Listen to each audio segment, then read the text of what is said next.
Hi all, Chris here, and today we're going to be taking a look at some of the canon dinosaurs that have appeared in the Jurassic franchise. This video will be part 1 of 2, focusing on the carnivores, with more to follow soon. And by the way, if you like our videos, now would be a great time to subscribe. The Jurassic Park franchise has introduced the world to numerous dinosaur species and in many cases brought certain species to the screen for the first time. The original movie inspired a generation of kids to pursue paleontology as a career and brought dinosaurs to the mainstream like never before. In this video, we want to take a look at every carnivorous dinosaur species that we've seen in the franchise so far and explore a few species that exist within the films but have yet to be seen on screen.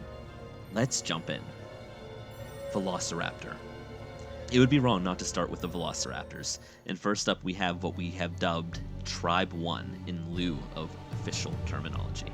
This tribe was first introduced in Jurassic Park and sport male and female sexual dimorphism, although the males are not seen on screen until The Lost World. Not to be confused with sequential hermaphroditism, which allowed the original raptors seen in Jurassic Park to change sex despite being bred all female. Dr. Grant speculates the African tree frog DNA used to fill the sequence gaps of dinosaurs like Velociraptor further enabled this natural evolutionary anomaly at a wide scale.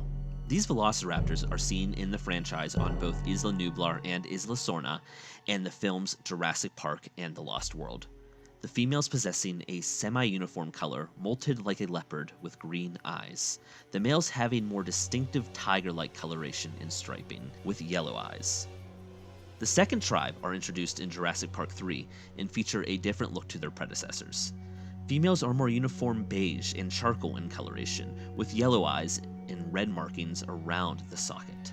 The males are darker with milky lateral stripes, quills on their heads, red crests, and eyes with blue surrounding that of the socket.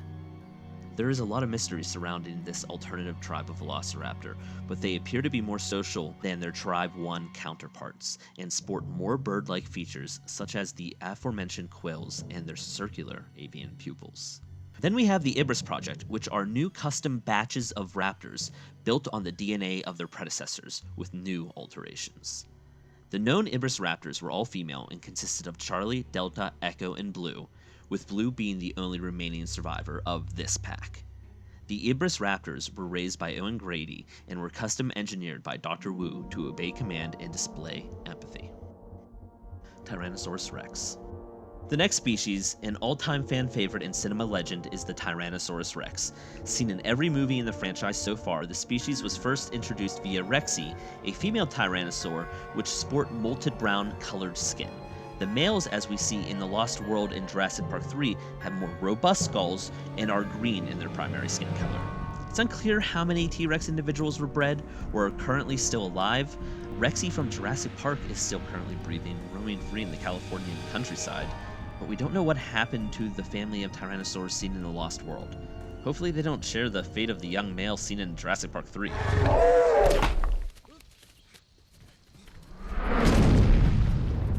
Now let's take a minute to talk about our sponsor, Raid Shadow Legends. If you're like us, you love playing video games, despite a certain ongoing shortage. Enter Raid Shadow Legends. While this may be a fantasy-based game, dinosaur fans certainly won't be left high and dry. Meet the Lizardmen. The game itself is free to play on mobile and PC, and I've been playing it now for a couple of days, battling a few times a day, unlocking new characters in the process. It's been pretty easy to get sucked in with the high-budget voice acting and storytelling, helping it stand out from many other mobile titles. The game is full of battles, but let's take a look at some of the Lizardmen in the game, because, again, they ooze Big D energy. That's dinosaur energy, easy. Possibly the rarest breed, we have the Flingers, which looks something straight out of John Sayles' 2004 Jurassic Park 4 screenplay. My favorite, however, has got to be the Troglodytes. Cruel, but good word use. And while they're the most common, they're also pretty damn cool to look at. The team behind this game have put a lot of time and effort into the art, animation, and textures of these Lizardmen, not to mention the whole game itself. I was honestly surprised at how fantastic it looked on both my Android phone and my iPad Pro. Along with the Lizardmen, you can summon champions and upgrade them in the tavern, and you can build your team before each battle, equipping them with your chosen weaponry and armor. Look, the game is free and full of content, and this addition of Lizardmen makes it even more fun and entertaining. And the fact that it runs so smoothly on mobile devices mean you can be out in public, social distancing and avoiding in-person pleasantries, and instead battling some lizardmen and collecting that sweet XP for your upgrades. The team behind Raid have also just released the Artifact Forge, where you can save time and craft artifacts directly, as well as a whole new advanced quest system which has some cool rewards. They will also be introducing some new champions, and they're developing the amazing looking Doom Tower as we speak, so check it out! If you like the look of Raid, what are you waiting for? Head to the video description to find our special links. New players get 100,000 silver and one for each champion, the Slasher. You'll also find extra rewards in your inbox for the next 30 days. Hey, thanks again to our sponsor, Raid Shadow Legends. Now let's get back to these Jurassic lizards?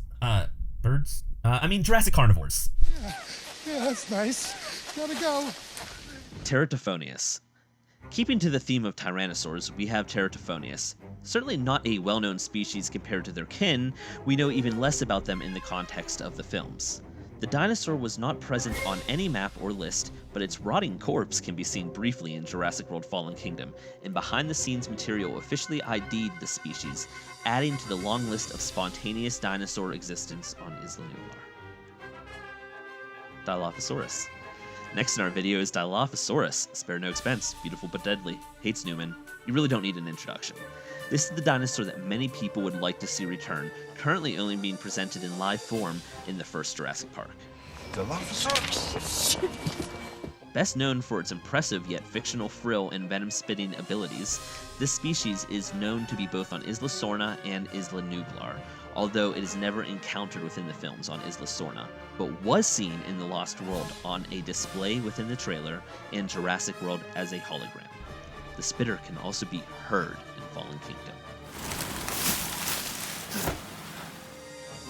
Compsognathus. Dieter Stark's self-proclaimed favorite species, the Compy, has been present since The Lost World and seen in Jurassic Park 3 and Fallen Kingdom, with Camp Cretaceous confirming their presence as attractions in the Jurassic World Park. There is no confirmed sexual dimorphism for this dinosaur, but there are subtle variations of color between individuals, which can be particularly seen with these brown individuals seen in The Lost World and Camp Cretaceous. Okay, sidebar. Camp Cretaceous is canon, but it displays a plethora of dinosaur colors that do not reflect their on-screen counterparts. Unless these colors reflect live-action peers like the Compies, or are solidified in canon via outside means, they should be considered artistic liberty of the animated format, and not evidence of wide-ranging dimorphism. Spinosaurus. Known as the T-Rex killer and an all-round serial killer like asshat, the Spinosaurus made her debut in Jurassic Park 3 and has since been forgotten by everyone but us. We love her, and this video is just a ploy to tell you how wonderful the Spinosaurus is, and for that matter, how wonderful the Kirby's are.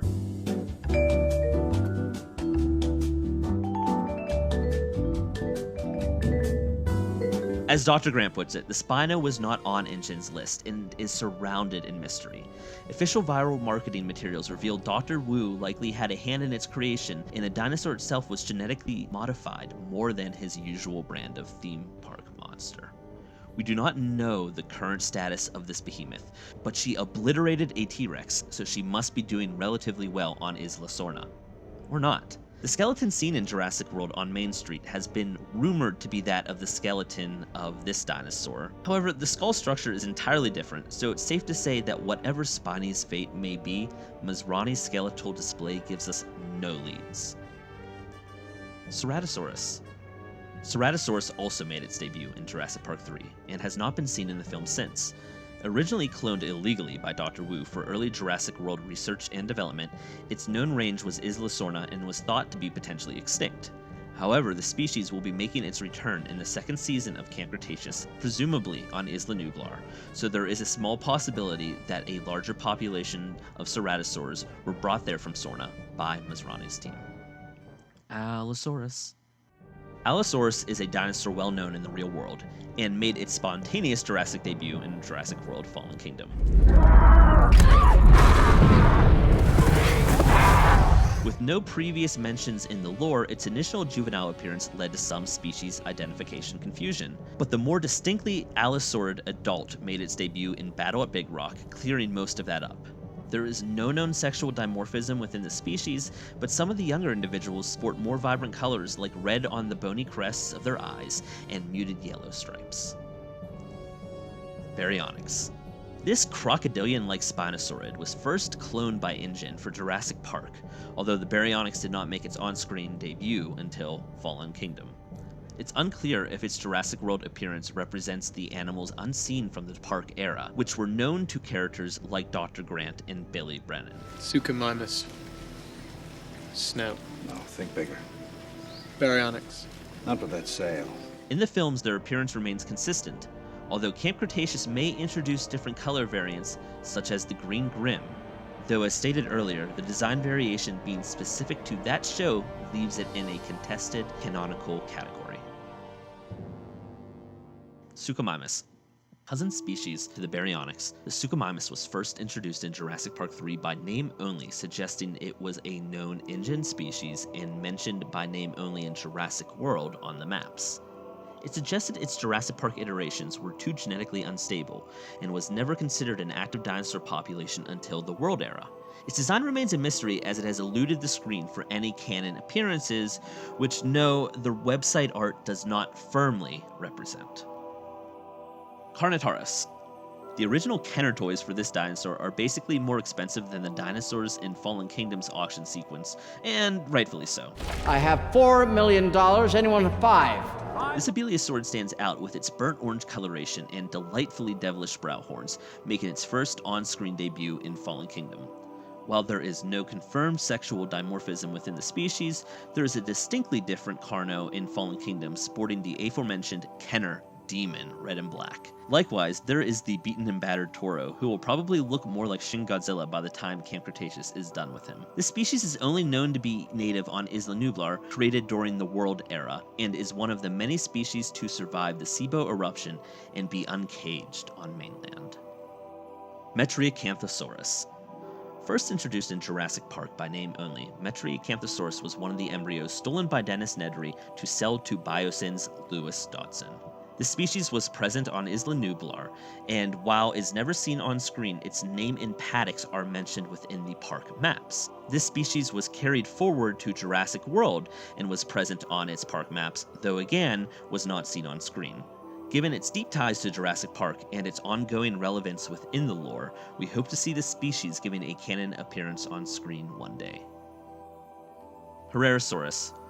Never seen on screen, the Herrerasaurus had a paddock not on the main tour route of the northwestern section of Jurassic Park.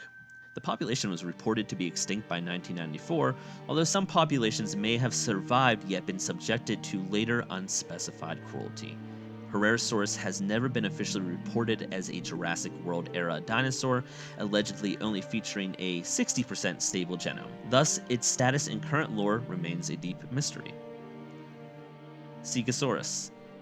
While a very different species than Herrerasaurus, the coelophysid Segisaurus sport many canonical status similarities.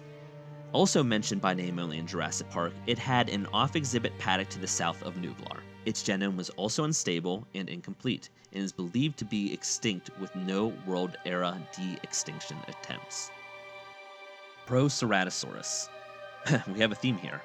Never seen on screen beyond the embryos Nedry stole, this species is reportedly now extinct, though the ambiguity over Sorna's fate leaves anything on the table. That said, there are no confirmed World-era Proceratosaur populations ever purposely fostered, and the species remains shrouded in the secrecy of InGen's past. Dimorphodon. Survival tip: when Dimorphodons and other flying reptiles are attacking you, eating children around you, and showing no signs of backing down, what do? Well, that's right, you make out.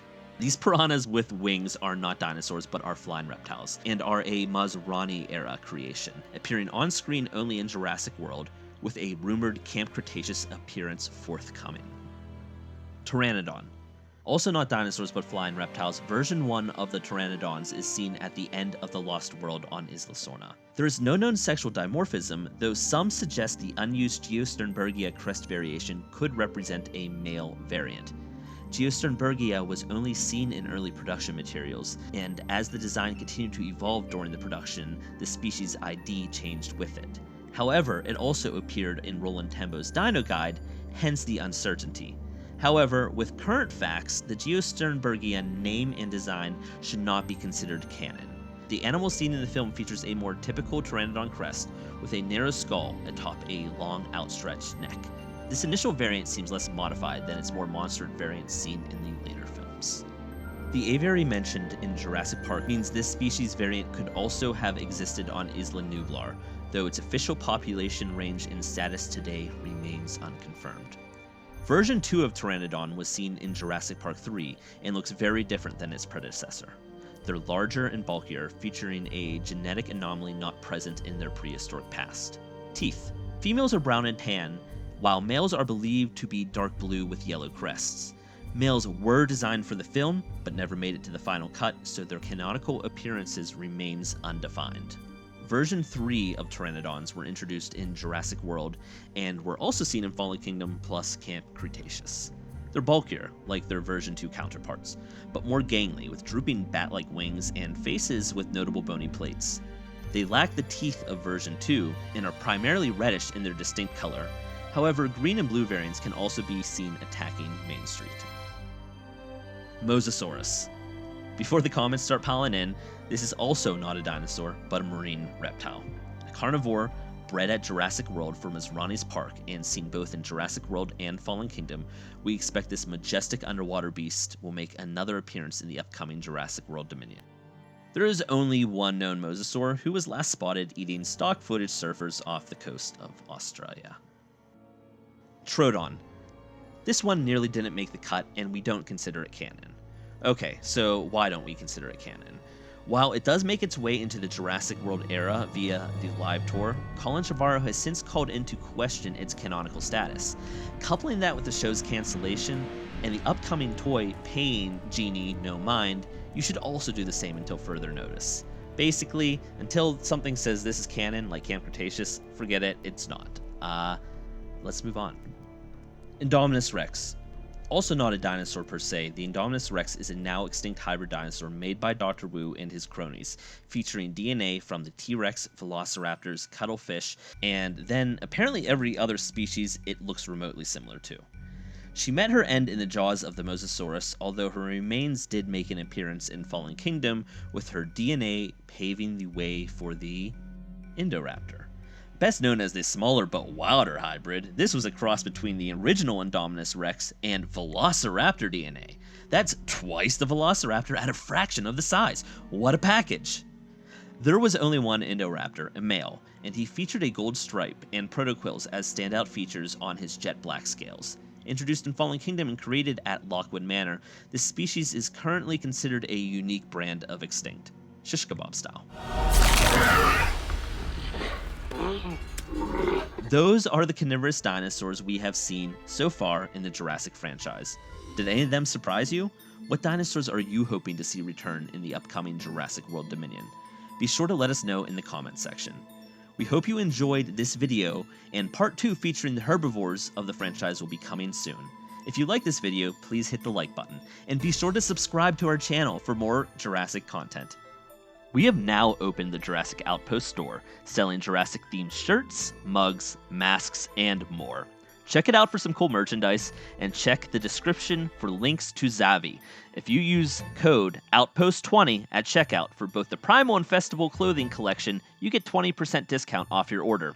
And you can use Outpost10 site-wide for 10% off your order. As always, head to JurassicOutpost.com for more news and information.